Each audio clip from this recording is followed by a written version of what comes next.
Halo anak-anak, kita hari ini bertemu lagi dalam pelajaran IPA kelas 7. Dan hari ini kita akan membahas tentang pembacaan alat ukur. Bagaimana cara membaca alat ukur? Kita ikuti video berikut. Yang pertama yang akan kita bahas adalah tentang jangka sorong. Jadi jangka sorong adalah salah satu alat ukur untuk mengukur panjang, dan di sini bisa juga untuk mengukur kedalaman, jarak maupun diameter dalam dan luar suatu objek. Bagian-bagian dari jangka sorong antara lain adalah, bisa kalian perhatikan di sini, ini adalah rahang dalam, dan ini digunakan untuk mengukur diameter dalam, diameter dari suatu lingkaran. Dan di sini ada baut pengunci agar skalanya nanti tidak bergeser. Dan di sini ini adalah skala utama. Di bagian bawah sini ini ada rahang luar atau rahang bawah, digunakan sebagai untuk mengukur pengukur utama. Dan ini ada skala vernier atau skala nonius. Dan di bagian paling pojok ini adalah tangkai ukur kedalaman. Jadi ini digunakan untuk mengukur kedalaman, bisa kedalaman botol, kedalaman air, dan lain-lain. Lalu cara membaca skala pada jangka sorong itu bagaimana? Nah, di sini bisa kalian lihat. Ini ada salah satu contoh pembacaan skala di sini. Nah, skala di atas ini adalah skala utama. Skala di bawah adalah skala nonius. Nah, pembacaan pada jangka sorong itu kita harus membaca dua macam skala, skala utama dan nonius. Lalu pembacaan skala akhirnya adalah penjumlahan dari skala utama ditambah dengan skala nonius. Di sini bisa kalian perhatikan bahwa skala utama di sini adalah 2, nah di sini garisnya lebih satu, jadi 2,1 cm itu sebagai skala utama. Nah, skala nonius cara membacanya bagaimana? Kita perhatikan garis yang di bawah ini, yang lurus dengan garis di atasnya itu jatuh pada skala berapa. Nah, di sini 1, 2, 3. Nah, di sini pada skala 3, skala nonius itu tegak lurus dengan atasnya atau segaris dengan atasnya. Maka skala nonius kita baca dari sini. Ini 3. Nah, kita kalikan dengan 0,01. Nah, kenapa dikalikan dengan 0,01? Itu karena ketelitiannya adalah 0,01. Nah, hasilnya adalah 0,03 itu sebagai skala nonius. Maka pembacaan skala akhir adalah 2,1 ditambah dengan 0,03. Jadi jawabannya adalah 2,13 cm. Nah, pada jangka sorong kita menggunakan cm. Ini bisa kita ubah ke milimeter juga, yaitu 21,3 mm. Nah, bagaimana? Apakah sudah jelas tentang pembacaan skala jangka sorong? Nah, untuk mengujinya saya akan memberikan satu soal. Silakan kalian kerjakan. Nah, soalnya seperti ini. Kira-kira berapa ya ini pembacaan hasil skala pada jangka sorong di atas? Saya kasih waktu, silakan kalian mencoba mengerjakan di buku kalian masing-masing. Baik, kita akan lihat berapa sih hasil pembacaannya. Nah, di sini skala utamanya adalah 10 ya, 10 cm, dan skala noniusnya kita lihat skala di bawah ini yang tegak lurus terletak di garis kedua, maka 2 kita kalikan dengan 0,01 berarti menjadi 0,02. Nah, skala akhirnya adalah 10 ditambah 0,02 menjadi 10,02 cm. Kita akan melanjutkan pada alat ukur berikutnya, yaitu mikrometer skrup.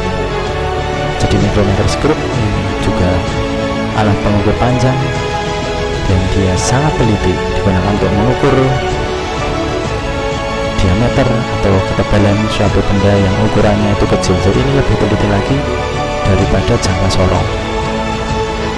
Lalu bagaimana cara membaca skalanya? Kita akan perhatikan langkahnya.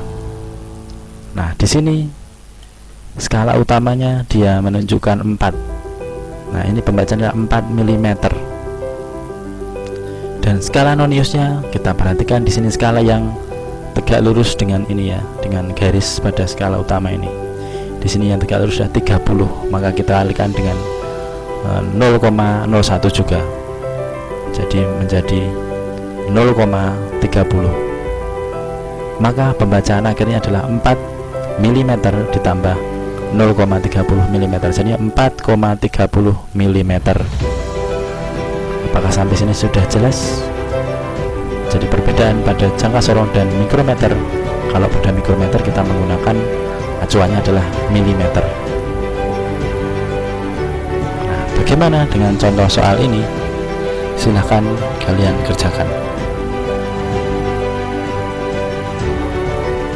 Baik, kita akan lihat jawabannya.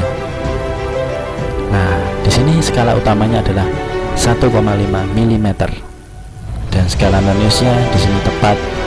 Ini adalah 30 mm. Maka 30 ini kita kalikan dengan 0,01, jadinya 0,30 mm ya. Jadi saya ulang, skala noniusnya adalah 1,5, skala utamanya 1,5, skala noniusnya di sini 30, maka kita kalikan dengan 0,01, jadinya 0,30. Maka skala akhirnya adalah 1,5 ditambah dengan 0,30, jadinya 1,80 mm. Kita akan lanjut ke alat ukur berikutnya. Ini adalah neraca. Jadi neraca itu adalah alat ukur untuk mengukur besaran massa. Nah, pada neraca ini cara membacanya adalah dengan menjumlahkan skala pada masing-masing lengan. Jadi tergantung lengannya ada berapa. Kalau lengannya 4 ya kita baca satu-satu pada setiap lengan, kemudian kita jumlahkan. Nah, di sini ada 4 lengan. Ya, kebetulan di sini ada 4 lengan pada gambar ini. Maka kita jumlahkan masing-masing skalanya. Jadi ini tambah ini, skala yang depan ini berapa? Nanti satuannya adalah gram. Saya akan kasih contoh. Nah, di sini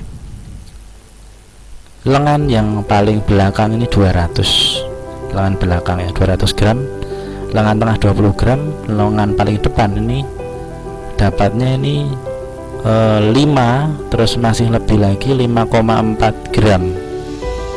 Maka penjumlahan skalanya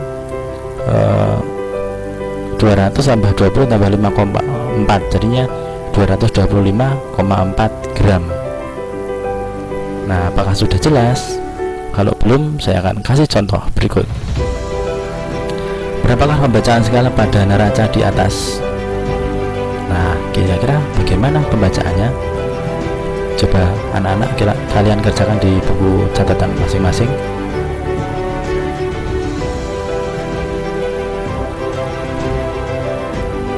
Baik, saya yakin kalian pasti sudah bisa ya. Perhatikan di sini skala paling belakang tadi adalah 400 gram, skala tengahnya 30 gram, dan skala paling depan itu 7 gram. Ini adalah termasuk neraca 3 lengan, karena ada 3 lengan di sini. Jadi 400 tambah 30 tambah 7, jadi 437 gram. Ini pembacaannya neraca berikut. Oke, saya akan lanjut ke alat ukur berikutnya. Ini adalah gelas ukur. Gelas ukur digunakan untuk mengukur volume zat cair atau zat padat yang bentuknya tidak teratur. Jadi benda padat yang tidak teratur bentuknya bisa diukur volumenya menggunakan gelas ukur berikut. Kemudian untuk benda padat yang ukurannya teratur bisa diukur menggunakan persamaan atau rumus. Nah, cara mengukur misalnya batu itu bagaimana, kita lihat. Nah, ini gelas ukur kita isi dengan air, ketinggiannya misalnya di sini 60 ya, ketinggian airnya. Kemudian batu kita masukkan, maka ketinggian airnya akan bertambah. Nah, volume batu itu ya, didapatkan dari volume akhir kurangi volume awal. Nah, volume akhir adalah volume batu plus air kan, ini dikurangi dengan volume air. Maka volume batu plus airnya kan 80, dikurangi volume airnya 60, jadinya 20 cc. Nah, di sini kan cc, kita mengenal cc itu sama dengan 1 cm kubik atau 1 mililiter, itu sama ya, 1 cc 1 cm kubik dan 1 mililiter. Oke, saya akan kasih contoh berikutnya. Nah, berapa kira-kira ini volume batunya? Nah, silahkan kalian tulis di buku catatan masing-masing, kira-kira berapa ya volume batunya setelah kita tadi belajar contoh yang sebelumnya. Kita lihat jawabannya.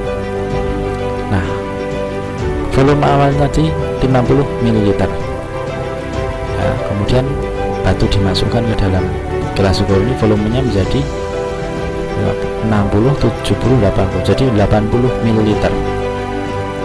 Nah, volume batu didapatkan dari volume akhir dikurangi volume awal, 80 kurangi 50, jadi 30 ml. Baik, apakah sampai sini sudah jelas apa belum? Jika belum jelas, silahkan diulang lagi video ini dari awal. Dan terima kasih sudah melihat video ini. Selalu semangat untuk selalu belajar dan tetap menjaga kesehatan. Dan salam sehat, tetap semangat.